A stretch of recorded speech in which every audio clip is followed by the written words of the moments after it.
already under fire.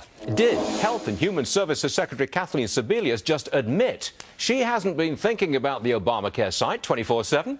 Paging Dr. Carson.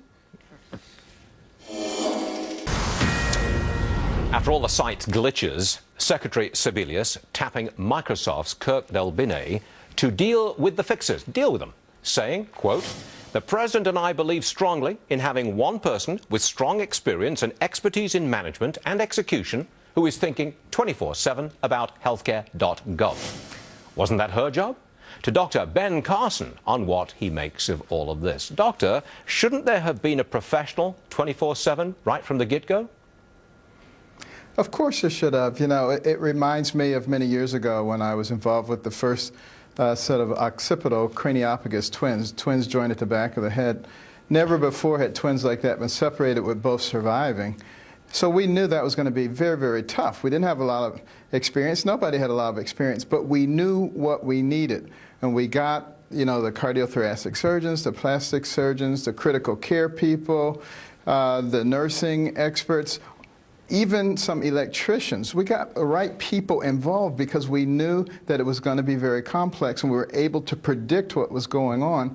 And in fact, it was successful. And it was the first time that that was done. But it requires real planning. You have to get experts. You have to realize that you're not the expert in everything, but that you have access to them, and you have to know how to coordinate them. Why they weren't able to do this with something that is 1/6 of our economy makes you scratch your head. Well, can government organize from the ground up a big new enterprise like this website? Are you saying that government is ill-equipped to do that? Well, I think anybody is ill-equipped to do that. And then that's why you do beta testing. You do all kinds of testing. You roll it out piecemeal, and then you put the pieces together to create what you want. You take what you have to get what you want. But you don't just create this gigantic monstrosity, throw it up in the air, and expect it to come down completely assembled. That's foolishness. Well, wasn't it political interference that gave a really big problem to the website? I mean, could you imagine doing the operation that you described, separating the head, the twins joined at the head? Can you imagine doing that if there was an element of political control, suggesting what you do and when you do it? I don't think you could have done that operation. No, we would have refused to participate in something like that. And that's one of the reasons that it's probably not a good idea to have the government involved in every aspect of our lives. You know, there are good things that the government can do. All you have to do is go back and read the Constitution. We don't have to create new things for the government to do.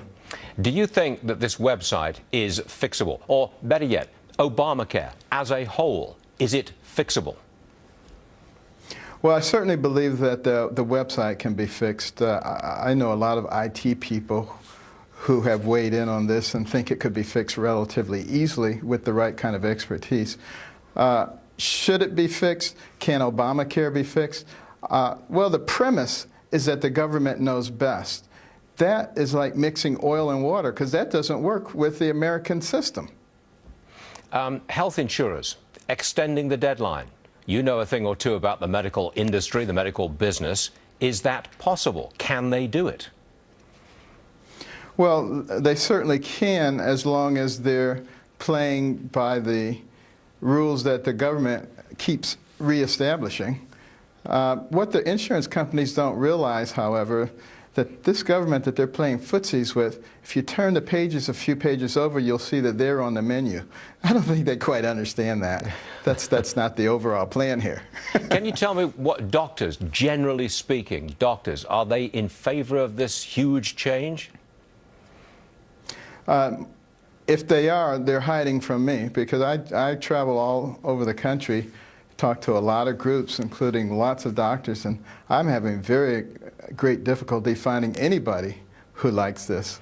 You know, it's profoundly affecting what they're doing. And, you know, people didn't sign up to become government employees. They signed up because they were intellectually gifted. They wanted to use those gifts to bring health to their patients. I ask you this to satisfy some bureaucrat. Every time I interview you, sir, I ask you the same question at the very end. Have you decided to run for anything yet, sir? I have decided that I'm going to continue to work very hard to get the American people as educated as possible so that we can actually recognize when people are trying to hijack the American dream. Dr. Ben Carson, what a pleasure. Thanks for being with us again, sir. Appreciate it. Always a pleasure, Stuart. Thank you. Thanks, sir.